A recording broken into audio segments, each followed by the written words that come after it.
everyone, Happy New Year. I'm Amanda Byfield, and yes, as you can see, we're no longer Design Jamaica in 3. We are back to Design Jamaica LITE. The original name and the name change was very crucial because, as you know, our videos are not true to what the name represents. 3 minutes, right? Content in 3 minutes, and in most of our videos we are going over 3 minutes because there's just so much to talk about, so much to cover. We can't cover in the 3 minutes. We also brought to the table of changing the name of the program to Design Jamaica in 5, but then we just ruled out that and said, you know what, out to the time thing. We not much the time. We just want to know that we are not expounding on too much time, which would result in matching up to our mother program, Design Jamaica. We don't want that because that's the long haul program to this program, and this program is a short form to that program. So yeah, we are back to Design Jamaica LITE. So we're really not expecting to go anywhere over 8 minutes, the max. Yeah, so enough about that, and today we are here to talk about an historic piece of road which should have been existent but didn't because, you know, the mapping of that road was changed to somewhere else. We are talking about the historic proposal of building a highway between Maypen in Clarendon and Discovery Bay in St. Anne. That should have been our very first north-south highway, but due to shifting population and industrial growth, that proposal was shifted further east to link Kingston closer to the north coast. That piece of road that you're driving on right now between Caymanas to Miami Bay, that is called the Edward Seaga Highway or the T3. Yes, we don't use the numbering part. You know, we used to call it by the name of a former person or former prime minister and so forth. We don't really use the numeric form of the name, but it's the T3. That piece of road that you all drive on these days, yes, that's the same piece of road that was planned for Maypen to Discovery Bay, but it was shifted to where it is right now. However, in recent times, the proposal to build this road between Maypen and Discovery Bay has resurfaced.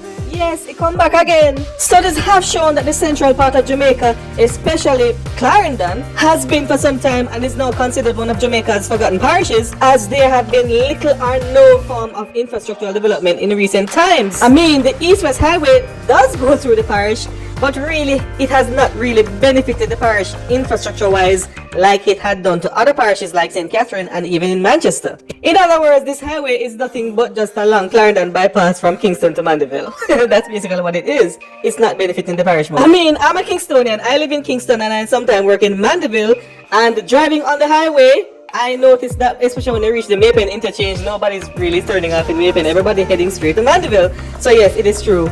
It's really nothing but just a bypass to Mandeville from Kingston. And really, we're not making this video about Clarendon strategically, but what many persons don't know is that Clarendon is one of Jamaica's most important parishes, yet taken for granted all because it doesn't have seashore and sand or hotel rooms. I mean, most people don't recall that Clarendon is home to the flattest area in Jamaica, the Veer Plain, which is the largest of its kind on the entire island. Nowhere else you find a plane that is large as the Veer Plain, not even the one at Kingston Sidong Pan, which is the Lingone Plain. Unlike one of those parishes on the north coast that only knows about tourism, Clarendon, on the other hand, is home to various industries like agriculture, textile, fisheries, alumina, bauxite, manufacturing, and yes, gold mining. Because Clarendon is home to the largest gold deposit in Jamaica, if you never know that. Hence why we call it the Golden Parish, and I do believe everyone should call it that too, because truly it is the Golden Parish. So Clarendon, I don't know, poor people parish like most people seem to think, it is a wealthy parish, one of the wealthiest in Jamaica, if you never know. Some food for thought. So this is not supposed to be a long haul video. It's supposed to be the short form to discovering Jamaica. So we're going to stay true to our words and go to the real reason why we're here, and it's to tell you about the proposed Maypen to Discovery Bay Highway, and we're also going to map the highway. So this proposed Maypen to Discovery Bay Highway would be roughly 60 miles long, linking interior townships to the rest of Jamaica, such as Chapelton, Frankfield, Spalding / Christiana, Kellits, Alexandria, and Brownstown, paralleling the existing B3 route, which runs from Maypen to Runaway Bay for most of its routing, cutting travel time between Maypen and Discovery Bay from 3 hours to just 40 minutes, depending on where you're driving, because if you should go through St. Catherine on the existing north-south highway, it will take you roughly 3 hours or more, and if you should travel along the existing B3 route, that is going to take you roughly 3 hours to get to Discovery Bay from Maypen. I mean, there's a credible reason why the government of back then saw it fit to build the North-South Highway here instead of where it is now, because the government of back then was more than just tourism and commerce. They were mostly about agriculture, and this highway would have played a very big part in opening up Jamaica's agricultural belt to the north coast. So the produce of the farmers in Clarendon, Manchester and St. Elizabeth would have been able to get to the hotels on the north coast faster. But in recent years, the plan to build the highway was shifted to St. Catherine because the Jamaican economy was shifted mostly towards tourism and commerce, and that was mostly centered on the north coast and Kingston.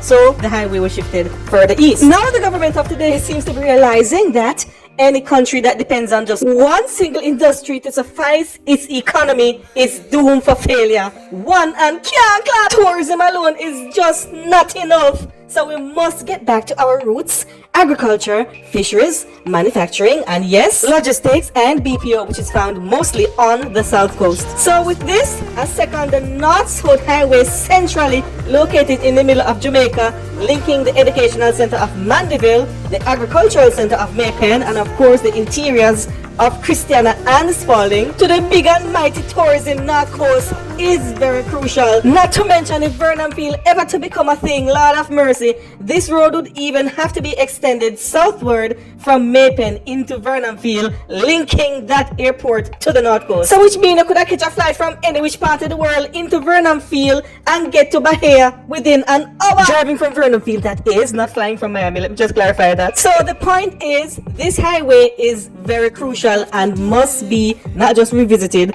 but to be built. Alright, now me talk too much, so let's get into the mapping. Now, as mentioned before, maybe Vernonfield will become a thing, so instead of stopping the highway in Maypen, why not just begin it here? Why not just start it here at Vernonfield? So we are starting it right here. So it's going to continue northward from Vernonfield along these empty lands within the plain of there, and meeting the T1 in just outside Maypen in Denby. So that is where it would intersect the T1, then go through Denby, crossing Muirhead Avenue and running along the path of the old Jamalco rail line that once carried bauxite from Pleasant Valley to Jamalco. So it would then curve further east in New Denby, running just at the foot of the Moco Mountains, north of Maypen, and then it will join the B3 just outside Maypen, continuing north, paralleling the B3 toward Turners and then toward Chapelton.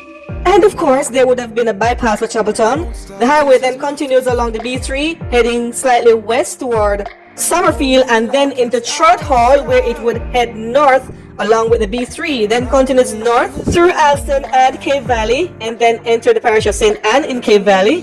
The highway will then head north through Inverness, where the highway will now continue north toward Alexandria, and then into Brownstown. And of course, you know, Brownstown is a major little town, so there would have to be a bypass of Brownstown as well. And there it is. We're paralleling the B3, but we are not going directly with the B3 because the B3 goes through the town. We want to go around it, so we're taking those empty flatlands there around the town. And just north of Brownstown, the B3 leads us to Runaway Bay, where we're going to head to Discover Bay. So if you're heading to Ocho Rios from Maypen or Mandeville, this is where you turn off from the highway, continue on the B3 towards Runaway Bay, and then that would get you towards Ocho Rios from there. And then while the B3 heads northeast to Runaway Bay, we are heading northwest to Discover Bay through those empty lots between the housing developments, and then we would join the A1 or the Northern Coastal Highway, or by then we would have had the extension of the current North-South Highway between Miami Bay and here.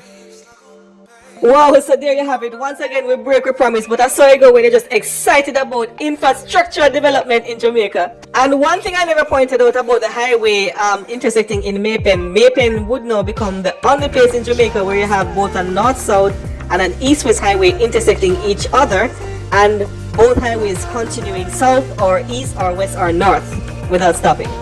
Maypen would be the only place where this happens. Look, when we are designing these things, we are not just thinking about 2026, we are thinking about the future 20 years, 50 years ahead for the next generation. That is what we're thinking of. So that is the reason why we come up with these plans and these concepts and present them to you. So what are your thoughts? What do you think about the whole thing? It look good? It sound good too, no? Will it really go back to serving an original purpose, which was intended back in the day by the government of then? Make we chat in the comment section. Right now we gotta go because we're almost at 10 minutes, so we must go. This has been Design Jamaica Light. Even though today it's not so light, it's kind of heavy. I'm Amanda. See you in the next video. Closer, babe. Let's see if I can warm you up.